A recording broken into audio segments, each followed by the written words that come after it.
Good evening, ladies and gentlemen. Welcome to another action-packed edition of our live stream. A few things going on today and recently to talk about.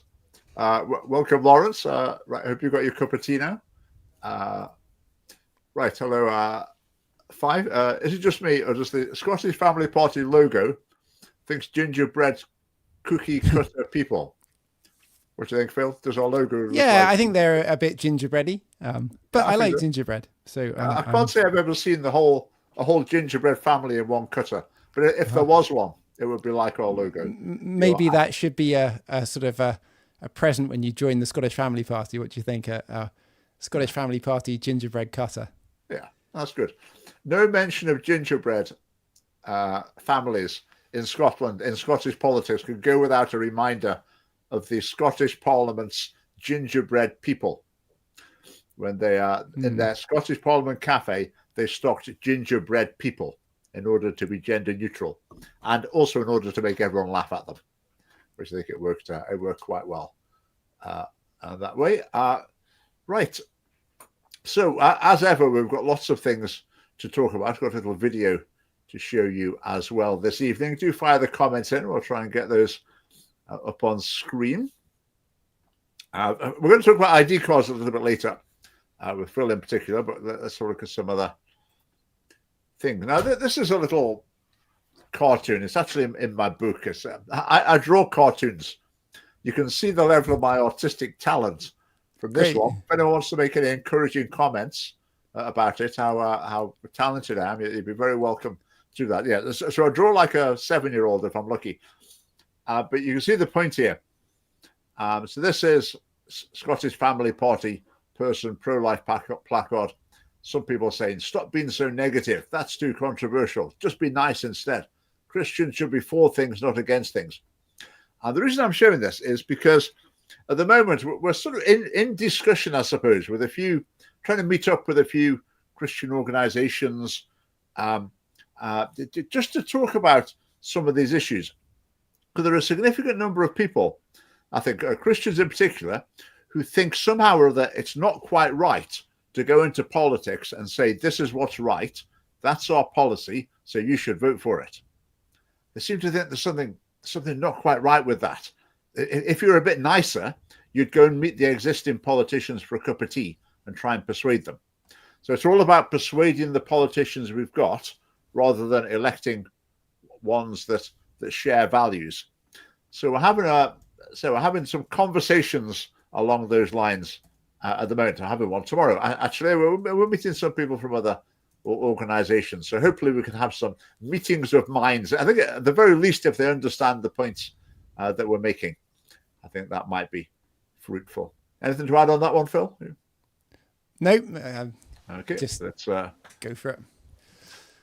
I put this little short video out a couple of days ago. Sarah Mullally becoming Archbishop of Canterbury. She's pro-choice, sort of pro same-sex marriage, etc., etc.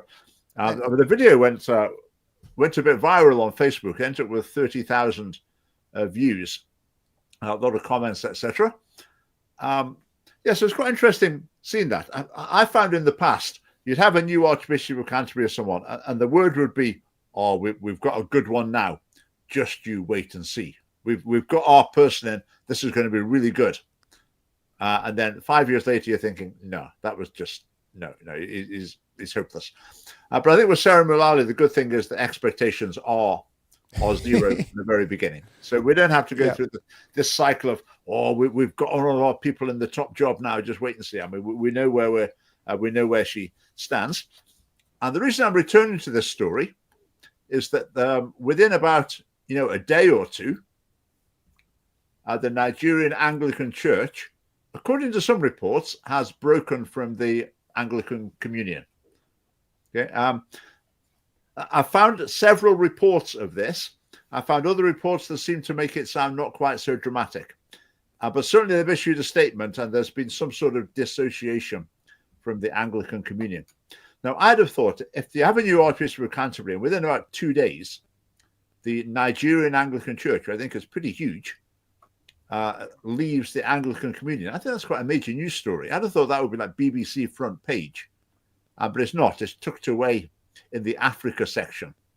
So I wondered if the BBC are just trying to protect her a little bit. But yeah, there's going to be ructions there. So yeah, that was just a interesting thing there. If you haven't seen the video, go and find it in our shorts. You'll have noticed that basically I've learned how to do shorts. Well, I'm sort of getting there in any case. So we put out a few at the moment, and again, a good number of views, decent number of views. So certainly dramatically increasing our reach. So we're putting shorts out, not every day, but a good number a week, and it seems to be very, very effective. Right, good evening, Mary. Right, let's have a look what we've got next in just on our warm-up topics. Now, this was interesting. The Family Party X account follows this account called World of Statistics, and they just put random statistics about all sorts of things from all over the world. They're very interesting, a lot of it. And this one came up the other day. Average number of sexual partners. Okay. So Turkey at the top there, over a lifetime, 14.5. UK came in at about 10. So I was actually doing this week. So I commented that somewhere in the region of 1 would be ideal, because all the evidence is that the most successful relationship family form is where you have two people who get married and each person hasn't had sex with anyone else, and that couple don't have sex until they get married. That maximizes the probability of stable family life. I've had this conversation with quite a few people. You tell them that, and they respond by just saying, "Oh, don't be ridiculous. Where's your evidence? Prove it to me." I mean, there's a mountain of evidence for it from all over the world, but that is the case. So the traditional understanding of marriage correlates very, very strongly with successful, stable family life. And I think that's a message that needs to be, the facts of that matter need to be conveyed to young people in school. Because they say sex education is all about providing young people with the information they need so they can make their own decisions. Well, that's a pretty important bit of information, isn't it? Because the emotional bonding effect of sex is most effective first time, and then it's diminishing returns from then on.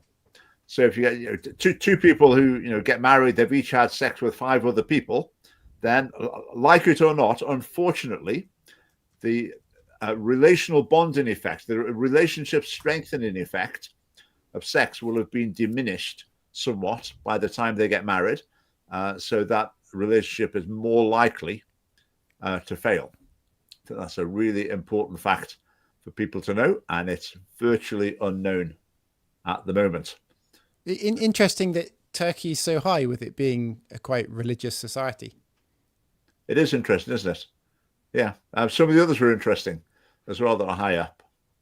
And you would have expected perhaps more dishonesty, in terms of, that the numbers are so high is kind of surprising, Yeah. The survey, obviously, they must have been very reassured about confidentiality, maybe. I don't know. Right. Some congratulations to the Nigerian Anglican Church there. Right. The Rangers manager. We're getting onto that soon, Robert. Hang on. So that's on our slides here. And I sometimes talk about Radio 4, don't I? I sometimes put it on in the car when I'm driving along. And just within a few seconds, the political bias of the BBC is apparent. And I put this picture to remind me of a program I heard, and it was just typical BBC, and it was utterly laughable. So they were talking about AI and image generation. Basically, I think it was basically ChatGPT. So these people have been playing around with ChatGPT, saying, "Give me an image of." Now, as any of you will know, if you try to do that, it's pretty hit and miss. And if you want a picture of a horse, it might have 4 legs or it might have 3. I mean, it's pretty hit and miss. Anyway, the first person they had was a disabled person. I think she was some sort of Paralympian or something. She'd only got 1 arm. And so she wanted ChatGPT to make a cartoon picture of her. So she put in a photograph and said what she wanted to be wearing or what this background needed to be, whatever. So ChatGPT did a cartoon, but it kept putting 2 arms on her. And she kept saying, "No, I've only got 1 arm. Can you just do 1 arm?" Now, conclusion you or I might have come to as Oh, well, it's not very good, is it? It just doesn't seem to get this. But oh, no. The conclusion being aired on the BBC was ChatGPT is discriminatory against disabled people. I mean, clutching a grievance out of nothing. And then they had another person on, who I guess was a black fella, and he said, ChatGPT, when it does images, it can't tell the difference between braids and dreadlocks. Okay. Yeah. Apparently, this picture shows braided dreadlocks. So anyway, it can't tell the difference between braids and dreadlocks. Conclusion: obviously, ChatGPT is like racially biased, and he was arguing that this shows the need to have diverse racial mix among your people working for these companies. Otherwise, it's not going to know the difference between braids and dreadlocks. I mean, it's really about having diversity in the training data, and it doesn't matter who works there. It's more about what data you put in it is what data you're going to get out of it. Yeah. I mean, and asking an image generator to do a person with one arm, I mean, that obviously is so unusual. But it was just classic BBC, that the whole program was taking for granted that they were unearthing injustices that need to be fought. And, we need to, these AI companies need to get their act together. It was, quite remarkable. Turkey's more secularized. I understand Erdogan is more Islamic, is becoming more Islamic recently. I don't know how much of that is faith and how much of it is sort of cultural Islam. I'm not sure. BBC finds what it's looking for. It certainly does. Certainly does. Oh, this is just a quick reminder of the national debt. We like to flash this up every now and again. So it's just going on £3 trillion. The figure I find most shocking on that one is the national debt is going up by £428,000 per. No, hang on, sorry. Yeah, I'm talking rubbish. £428 million per day. Yeah. £428 million per day. $500 million every day is going on to the national debt. That's the extent to which we're living beyond our means. And that's the UK national debt. In Scotland, we've got a bit of our own as well to add on to it, the icing on the cake. But they really are shocking figures. How it ends, I don't know. No one knows how it ends. Economists don't know. When you have some sort of financial crash, these things all fall to bits. No one knows when it's coming. And when it does, everyone knows it has. That's for sure. So I say this is going on in the background, and it is very, very concerning. Right, Phil, over to you. Shall we watch the video, and then you can? Yeah, bring the video up. Experiences this afternoon. We'll just watch the first bit. Here we go. 2 years ago, victory to the Palestinians. This day 2 years ago, victory to the Palestinians. So this was Edinburgh University.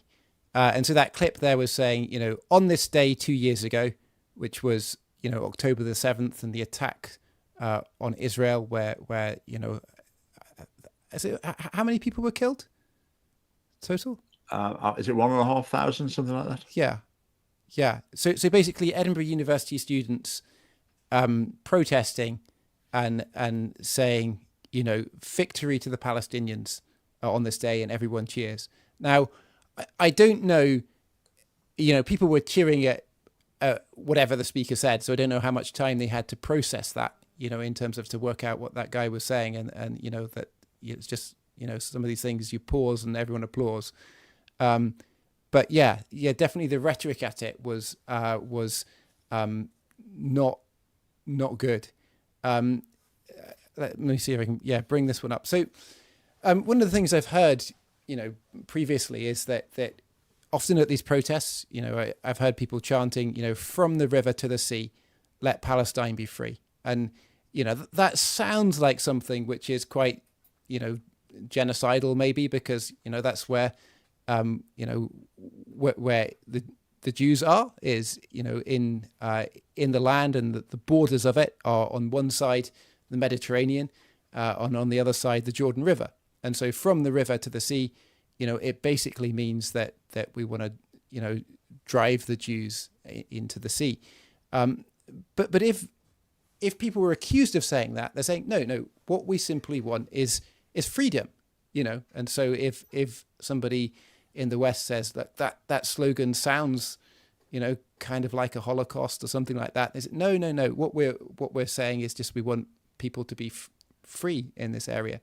But the phrase is derived from a chant which happens in Arabic, which basically says, from the water to the water, Palestine is Arab.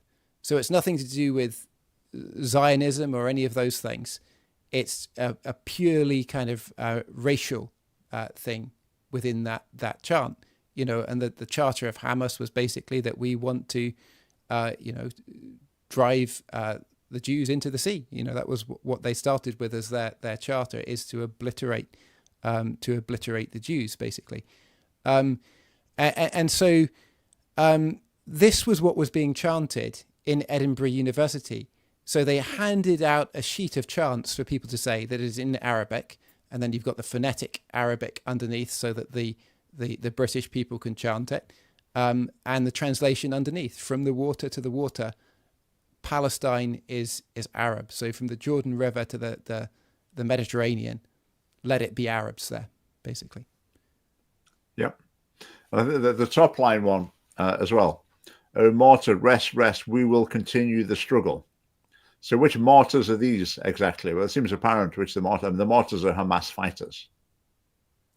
And the other, the most predominant flags, maybe, I don't know if they're the most predominant ones, but the kind of socialist flags and things like that, and kind of communism, socialism, these kind of things.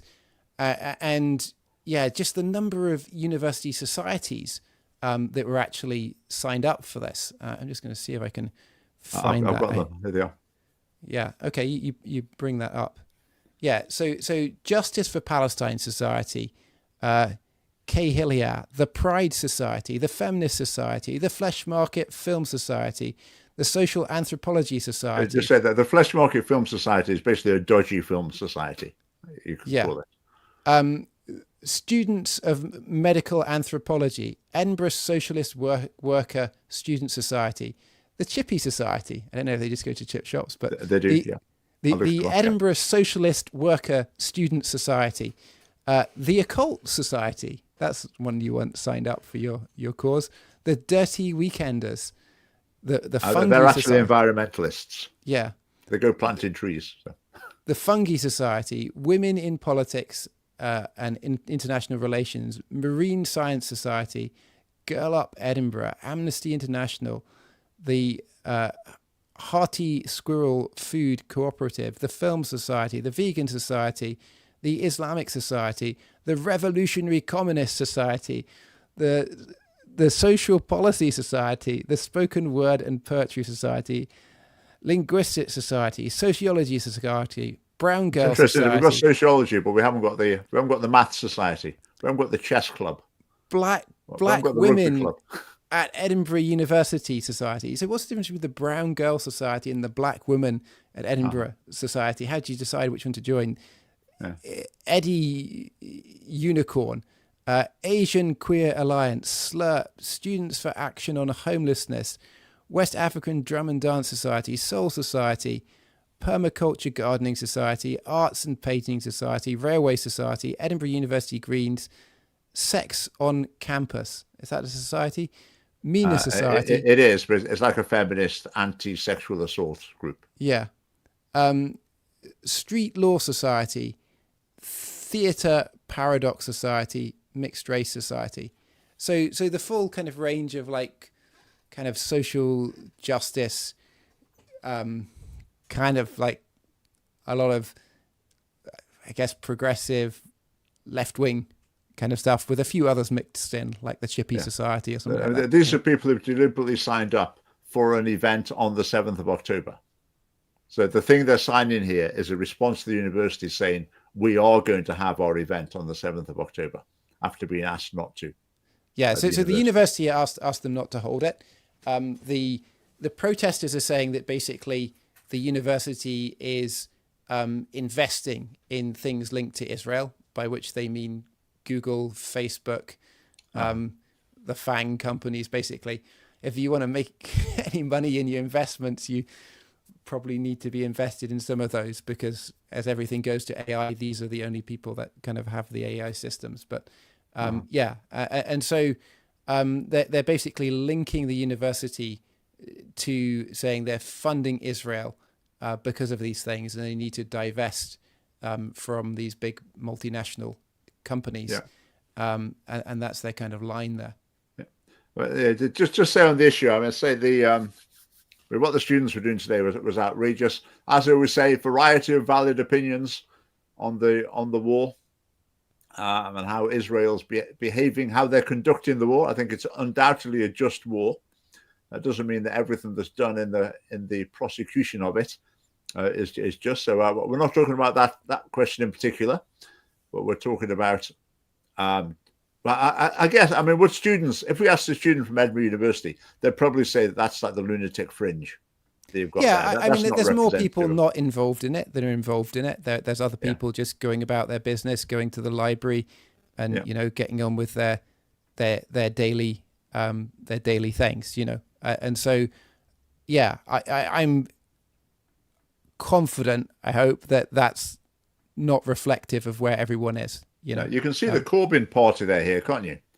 You've got the far left organisations and the Islamic Society. Yeah. And that's the alliance that they think they can hold together. Time will tell. So the Flesh Market Film Society was one of them. I mean, goodness knows what that picture is supposed to be, but it doesn't look the most. It doesn't look like family films in any case. The Occult Society there's a little badge with the pentangle on it. Right, quick reminder: have you got your tickets for our conference yet? If not, now's the time. I can put a link in right now in the comments, which will come up on some of the platforms at least. So if you want to get tickets for the conference, there we are. So that's on the 8th. Just having to think about it. That's on the 8th of November in Glasgow. Speakers, Phil is going to be speaking about Islam. Greg DeBleek is going to be speaking about Christian nationalism. Christian hacking is coming to talk about the pro-life issue. Paul Gilfillan, the academic, is coming again to speak on sociology of family forms, educational outcomes, etc. So it's going to be really good. So get your tickets. It'd be great to see you there. I put this on just before we came on air because it really made me laugh. You might have watched my video. You might well have done because it's got quite a lot of views on YouTube. And the idea of it was, how would it work out if you took a couple of hundred British young men, stuck them in an asylum seeker hotel in Iraq? And I talked about the cultural problems that would emerge and the resentments and the tensions, and how basically it wouldn't work. It would be a bit of a disaster. And that's the little image I used for it, where you've got the lads having their beer and having a smoke, and the Muslims looking on disapprovingly, and we've got the Muslim young lady, I assume, walking past in her burqa. So this is the comment someone put on. You might not think this is very funny, but I thought this is hilarious. Someone put this comment on.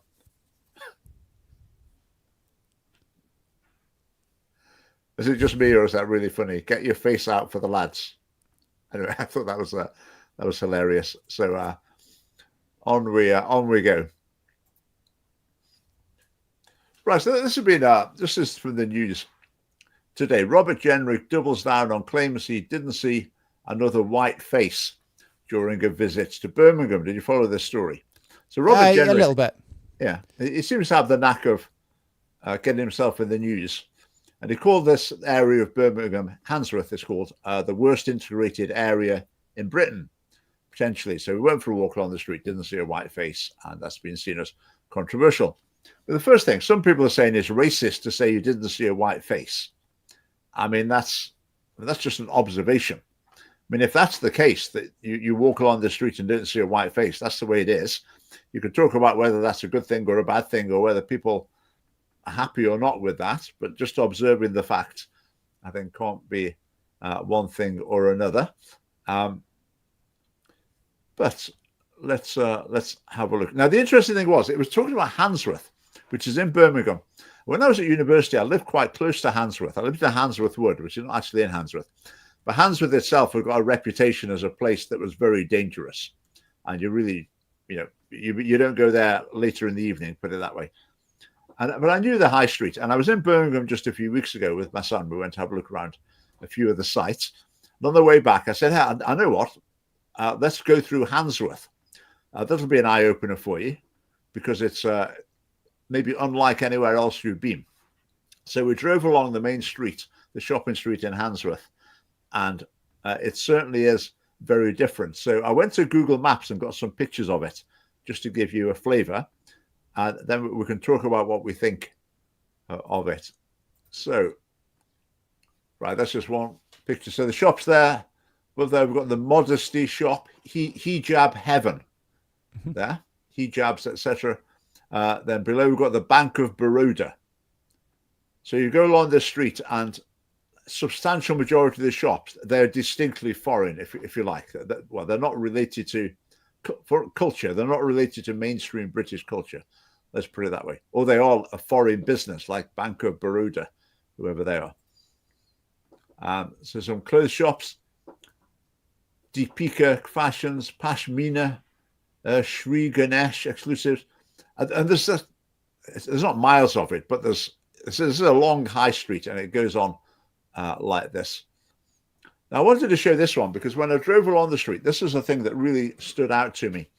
But that's a lovely building in the middle there, and it's been extended at the front with the most rickety extension you could possibly imagine. I mean, you'd be ashamed of it if it was a rabbit hutch on your front lawn. But someone's obviously built this thing on, and I've got a better picture of it here. And when I drove up, I thought, where else in Britain would you find someone building something like that and have been regarded as sort of okay? Because it really looks terrible. And I thought, is it fair to ask, did the people who put that thing on the front of that building, did they think, oh, that it's quite normal, that this is the way, this is what things look like where we come from. So we'll put something like this up, and that will be a shop. I don't know, discuss, but it was certainly very striking. So there's a car wash towards the end of the road. Again, the big flag there, I don't think that's an Indian flag. Is that Iranian flag there? I'm not sure. Anyway, so the car wash, they want to put their flag on to let you know where they're from, which I don't think is particularly helpful. I mean, are they saying we're the car wash for people whose background's from this country? Is there another car wash down the road with a Pakistani flag on instead? I don't think that's really ideal. And then that's a massive temple of some sort, a lot of temples, mosques, etc. around. And yeah, so Robert Jenrick was referring to that, and he was saying it's as close to a ghetto as is seen in the UK, he was saying. So Phil, any thoughts of that? You see an area that is so dominated by basically Asian culture, I would say. Southall in London, I've been to Southall or Southall, however you say it, very much the same as well, same sort of feel. Yeah. Like I think I'm just surprised when I go to London, at how you might say cosmopolitan it is, and certainly being on a prayer call with people who are from London, and just that they're kind of seeing the change there, and I think for Scotland as well, that potentially immigration isn't as big a issue as high up the agenda in Scotland, because I think probably we have less immigrants. What do you think? Yeah. I think it will. Well, we'll be on course to increase. Yes, far lower level. I think there are not places like that in Scotland. Well, there might be slightly, but not on that scale. To that extent, I think there are not places like that. The way there are in the north of England, Birmingham, etc., some parts of London. I would imagine if you'd lived in that area, let's say a person who's now, well, very old and they've lived in that area through their whole life, they probably feel as if they've stayed in the same place, but they now feel like they're living in a different country. Yeah. And I can quite understand someone thinking, hang on, what on earth is going on there? You say cosmopolitan. I think that's not a diverse area by the looks of it. It seems a very, very uniform area.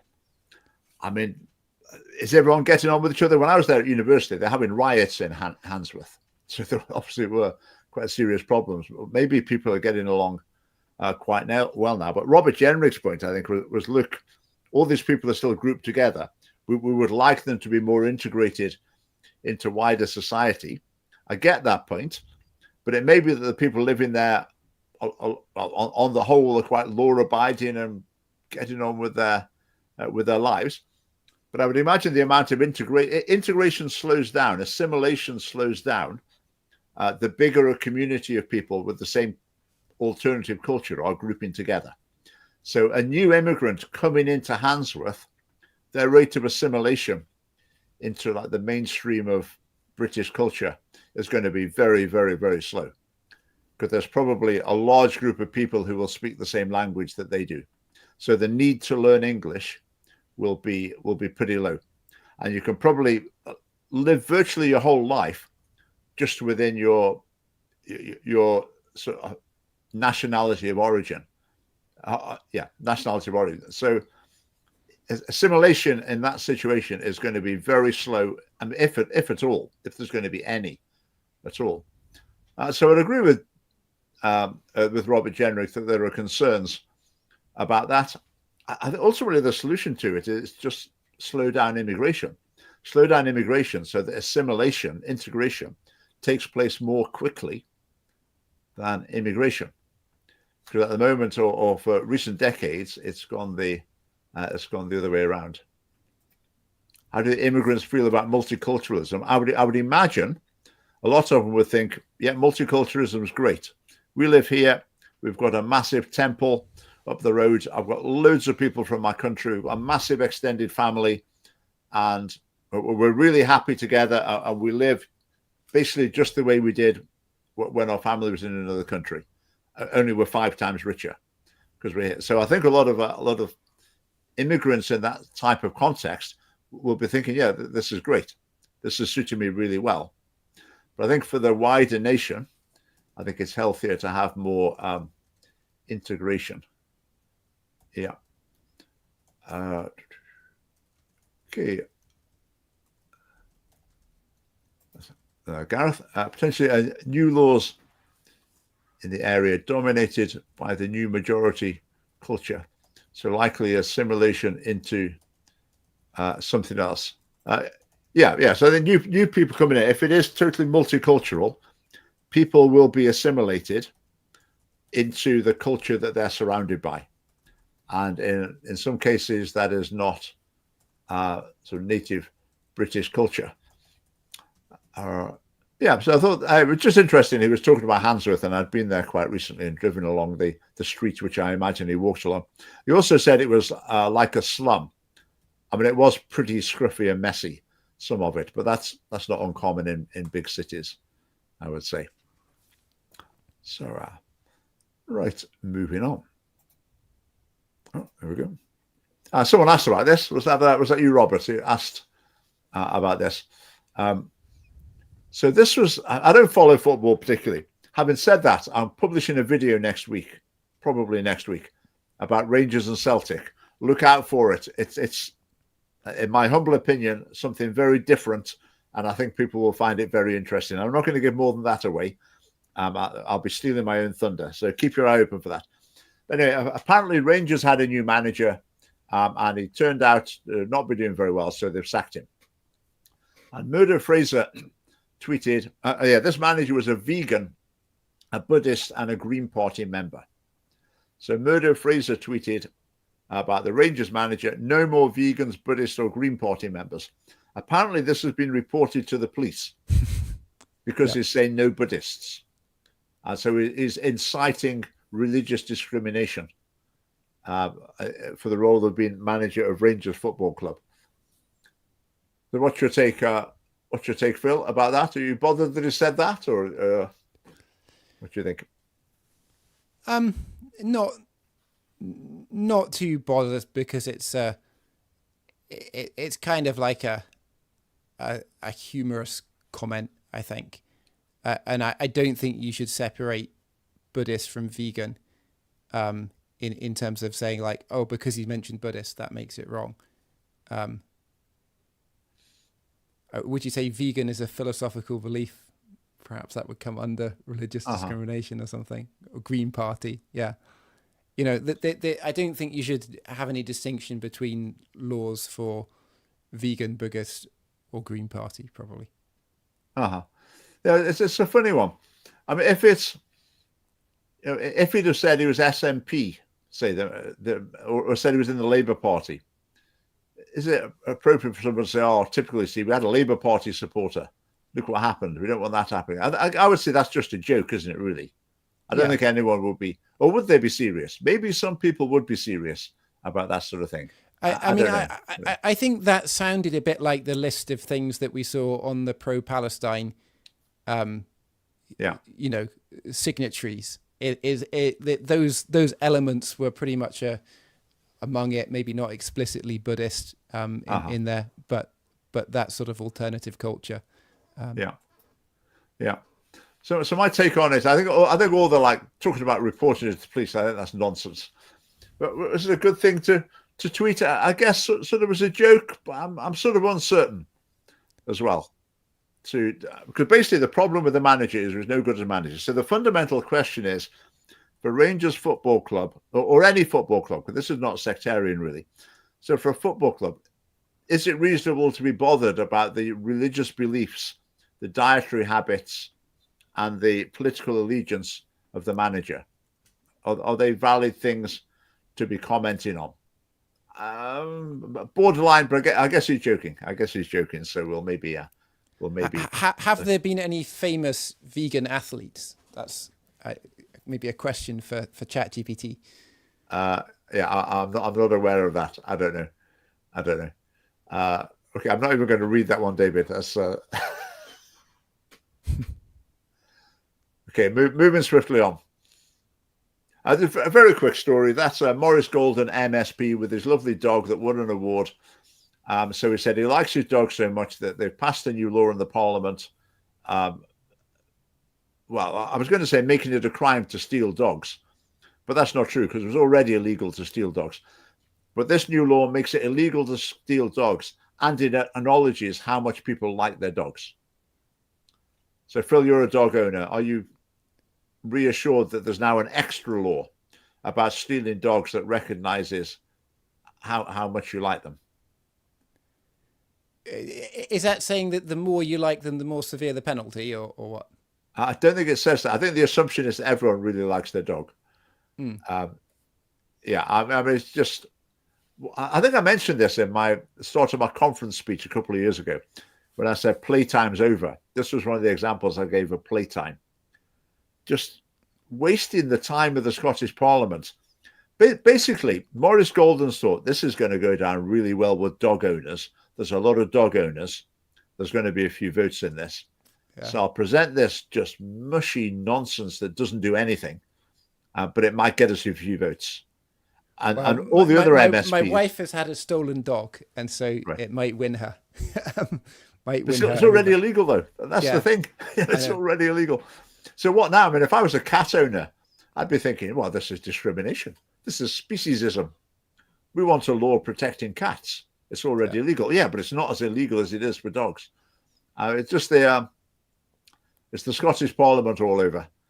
I just have to give that a mention. Let's go on to ID cards before. Actually, I keep forgetting to say this. Do share the live stream. Whatever you're watching on, you can probably hit a share button and then more people can join us. So if you wanted to do that right now, that would be great. All right, we'll come to him in a minute. Right, Phil, let's go back to ID cards. Yeah. Where are we?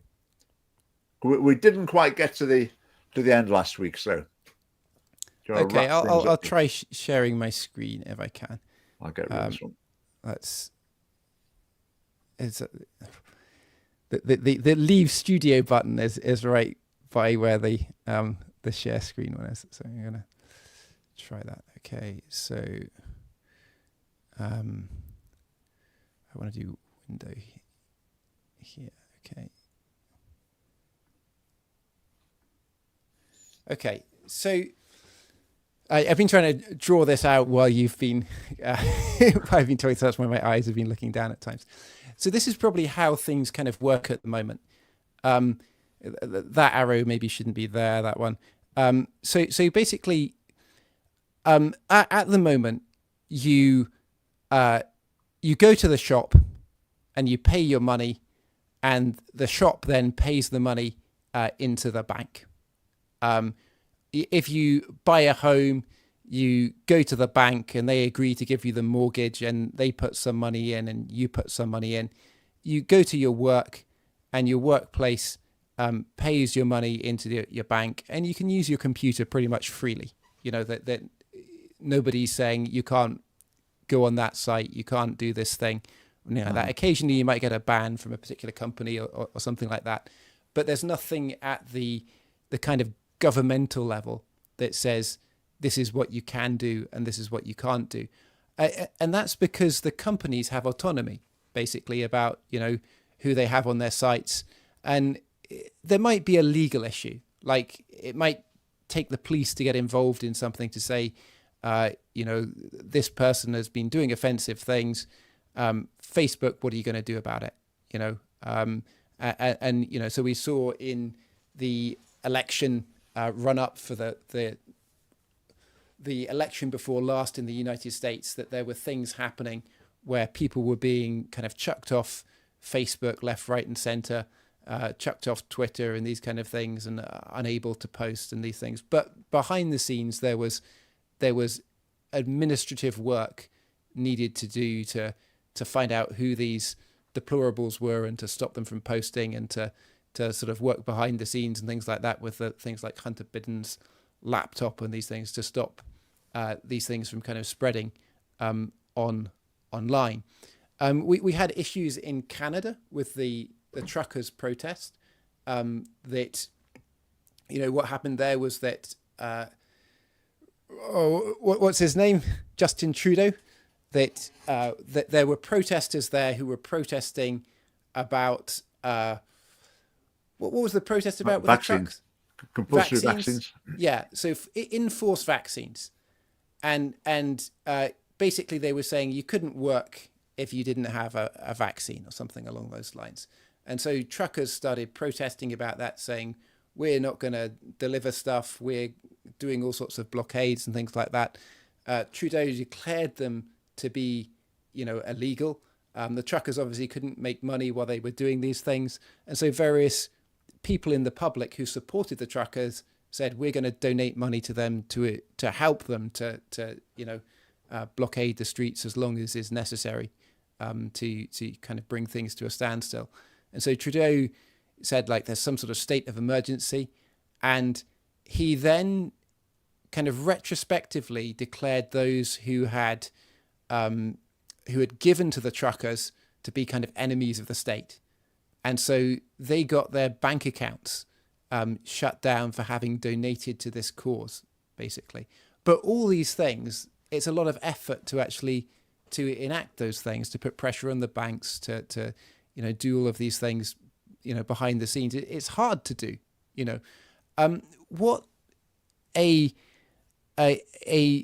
digital ID card does is it means that your all of your relationships, like your relationship with your computer, your relationship with the government and all those kind of things, they happen through your ID. And really the place it all goes back to is going to be the central bank. So here, this would be your local bank. And it really is tied into digital currency. Like, the prerequisite for having a digital currency in the UK is having a digital ID. Because until you have the digital ID, you can't have the digital currency. And the Bank of International Settlements, which is the, you know, I think the big bank, which I think like 67 67 national central banks make up the BIS. So it's the Bank of Banks. And so all of these countries are now rolling out digital IDs. So the European Union is rolling it out, and they're saying it needs to be up by the end of 2026. It needs to be in place. I think it might be in place by 2026. For the UK, we're rolling it out. It wasn't in the manifesto, but it's just appeared there, and this is what's going to happen. Like Labour have the majority to put that through. It's happening in states in the US as well through things like driving licenses and things like that, because there's, there'll be, democratic states and things like that. And so they're pushing through these similar IDs for things like, driving licenses and things like that. And the problem that you have then is, previously, if you were, buying something, you'd get some money. So your company would pay the bank. You could take the money out of the bank. You would go to the shop, and your relationship with the shopkeeper was with the shopkeeper. Now, maybe you did something bad in the shop, that you shoplifted, or you tore down all the things in the shop, tore down the shelves, and the person in that shop might say, "I refuse to serve you anymore because you've been evil in my shop," and they would buy you from that shop, but you could still shop in all the other shops. They might ask you to provide ID for something. They might say, in order to buy alcohol, please show your ID to show that you're over 18. You'd show them your ID, and then they'd kind of forget about it, because they're human. And so your relationship would be with the shop. The shop's relationship, at the end of the day, they'd take their money to the bank, and they could take their money out of the bank. You could take your money out of the bank and use it to buy other things and things like that. The way that a central bank digital currency and an ID changes those things is that basically all transactions actually happen at the bank, at the central bank, not the individual banks, not your banks and your branches and things like that. Your bank would become, as it were, just a seller of products based on finance. So it wouldn't hold your money, which it kind of electronically it does at the moment. That in order to become a bank, you need to meet certain requirements, and then that bank actually it digitally stores that money for you. They're in charge of keeping hold of that money. There's all sorts of strict regulations about becoming a bank. With a digital ID and a central bank digital currency, all the money would be stored in the central bank, and every transaction would be processed in the central bank rather than being processed in the local bank. And that would happen at the time of purchase of anything, And so your business would pay money into the central bank. And so what Keir Starmer is saying is basically, that if you don't have this ID card, and if on your ID card you don't have it that you're registered to work, then you could work anywhere, but that company would not be able to pay you. Now, at the moment, everyone's saying, well, people will just be cash in hand or whatever. There's really no way around it. It's not going to work. But I think pretty quickly we will move to a kind of cashless system. I mean, you showed the debt clock and you showed everything collapsing and things like that. There is a collapse which is coming, that we have an unsustainable amount of debt. And so what I think many people think will happen is that basically we will have a collapse, and the government will say, we are offering you the chance to swap your money, which is gone because the bank has collapsed, for the same amount of money as a digital currency. But you need your ID card in order to access it, all these kind of things. And so bringing the ID cards up first it kind of preempts this move to a programmable kind of money. And you can see, from just the place that the United States are, the UK is with their debts and things like that, that they're basically unrepayable. The other potential of events we can have is that the technology that banks are built on was they are decades and decades old when it comes to computing. And AI is now becoming incredibly sophisticated. And so it's quite unlikely that our digital systems can actually withstand an attack from an AI actor. And so this is all of our accounts, our bank account, our accounts online, and all of these things, unless they are secured by cryptography, then they are going to be very vulnerable. And this is where, the whole system of IDs and digital currency is secured by cryptography. And what that means is that it's incredibly easy for a government to say, you can do this or you can't do this. You can work or you can't work. You can buy from a shop or you can't. You can go on public transport or you can't. You can tell your car to go from one city to another or you can't. And it makes these kinds of legislation, things that are impossible at the moment to do, completely feasible to do, and to do at kind of the touch of a button. And so that's the danger, basically, of digital IDs, is that the government would be able to arbitrarily hand out permission to do or not do things, and there would be no way around it. Because if you've got rid of cash, then you really can't work, because no one can give you money, because the actual transaction happens in the central bank. The central bank says you don't have the credentials to work, and therefore we won't process the transaction. They'll say the same thing in the shop. They'll say the same thing, at every point that you might want to do anything. We won't process that transaction. I think with the, I think that concern, I'm convinced about that now. I think that's a very significant concern. On the other hand, that this, in terms of like dealing with crime, stopping the black markets, etc., and dealing with illegal immigration, I mean, people say it wouldn't make much difference, but it would make a difference if people wanted it to. They could be very effective. But the truth is that for a they good don't, government, these could be very effective. But the risks of misuse. Keir Starmer is pushing this as if it's the solution to immigration, but it seems obvious that he doesn't want immigration to stop. None of the policies and things that he's been pushing, and his, rhetoric at the election and all those kind of things, he's done things that make it easier for people to come to the UK. He's scrapped policies that the Tories brought in, and that we can see that for the United States as well, that the left-wing policy was to encourage immigration, even if you were pretending at the same time that was not what you were doing. You looked at Kamala Harris as the border czar in the United States. I expect Keir Starmer to be about as effective in the UK. So we'll need to finalise the family party policy soon on the ID card, but I think it's looking like we're certainly going to be opposing we'll be it. Fairly powerless to stand against it. To be honest, it's going to be, I mean, we would need Scottish independence in order to do that, probably, or to be standing at the UK level. If it's an international movement, an independent Scotland would jump on it in no time in any case.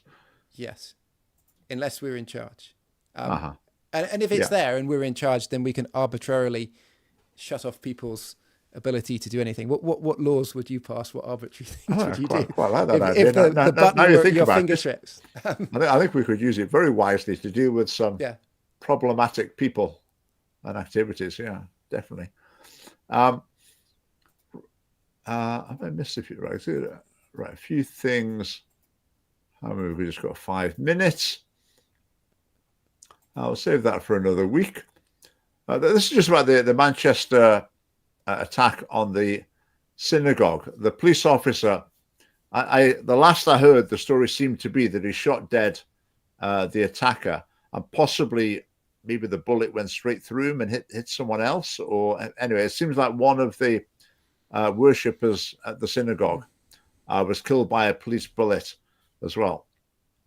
And this article, I think, was saying quite rightly that police officer who arrived in a very, very difficult situation, basically did the right thing and stopped this man who appeared to have a bomb round his waist or whatever, was intent on murdering people. But I would guess that police officer's life is now a misery. He'll probably have been suspended and will be possibly facing years of court cases and investigations and tribunals. And probably at some time, maybe already, he'll probably be wishing he hadn't bothered. He'd be wishing he'd never volunteered for the job, wishing he'd never gone along, and wishing it was someone else. And that's completely wrong. I think that always happens when the police shoot someone, is that for the police officer who does it, it is a nightmare. It's almost like normal life ending for the person. So let's hope it doesn't happen in this case. Right, one last thing before we finish then. This is secret. Okay, so everyone watching, this is a secret. Don't mention this to anyone else. This is Thomas Kerr, who you might have seen on the television, on social media. He functions more or less as Reform UK's Scottish leader. He isn't officially the Scottish leader, but he's their most prominent figure. They put him up for TV interviews on debate night, lots of him on social media. And I happened to come across an article they'd written in 2022, which is not that long ago, when he was a Conservative councillor. This is the picture from the article. And here are the quotes from him. So he starts off talking about Roe versus Wade being overturned. And he said that was wholly depressing and it sickened him. So that's pretty extreme, like pro-abortion language there. And then he's talking about LGBT issues. He said, all political parties still have much to do. We only need to look at the likes of John Mason MSP. I mean, if John Mason is your scary bogeyman, I mean, you're really scraping the barrel thing. Anyway, and as an example to understand why we must stick together. So all parties need to work together to oppose malevolent forces like John Mason. So it's pretty extreme stuff. He spoke at Pride in Glasgow 2019, and he said, trans rights are human rights. Okay. He said he fully supported gender recognition reform. Now, I would imagine now he'll claim that, we didn't really mean what the SNP came up with. That was the only game in town. In 2016, the Conservatives had gender recognition reform in their manifesto. And it meant self-ID, simplifying the process. So that's what he was behind them. He also said he pledged to ban conversion therapy in full, not tinkering around the edges, banning this abhorrent practice. So pretty hardline, pro-choice, LGB and T activist is Mr. Thomas Kerr, and is now the lead figure of Reform UK in Scotland. Now, the reason I say this is a secret, everyone, do not tell anyone, because we want him appointed as their leader. We want Thomas Kerr to be the leader of Reform UK in Scotland, because that will be great for the family party. We'll really have it will be very easy to point out the differences between ourselves and Reform. So keep this to yourselves. Right, right. This story about the museum in Perth, I've had this lined up for the live stream for about 3 or 4 weeks now, but I still haven't got to it. But next week I will try to do it. This is from the new museum in Perth, and you can imagine what it's like. Left-wing councils generally politicize their museums in really brazen ways.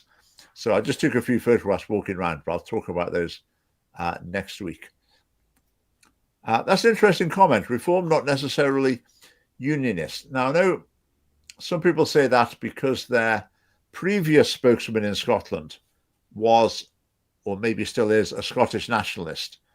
So, yeah, I think that sowed some doubts in people's minds. To be honest, I would think now, surely there would be straightforwardly union. Well, having said that, I mean, Nigel Farage, he'll play the English nationalism card quite freely. So, I mean, he's said in the past, we're sending all this money over Hadrian's Wall up to Scotland. So he does appeal to an English nationalist vote. So they play a tricky game to appeal to the English nationalist vote, and then to have a different message in Scotland. So between now and the Scottish election, would imagine we won't hear much on the English nationalism front. But after the Scottish election, in the run-up to the next general election, I would think we might hear quite a bit more of that from Reform. Anyway, we will leave things there. Thanks very much, Phil, for coming on and enlightening us more about ID cards and chipping in general. Thanks for your comments, everyone. And don't forget to get your conference tickets. Look at our social media. Get booked up. It would be great to see you there. All right. Good night.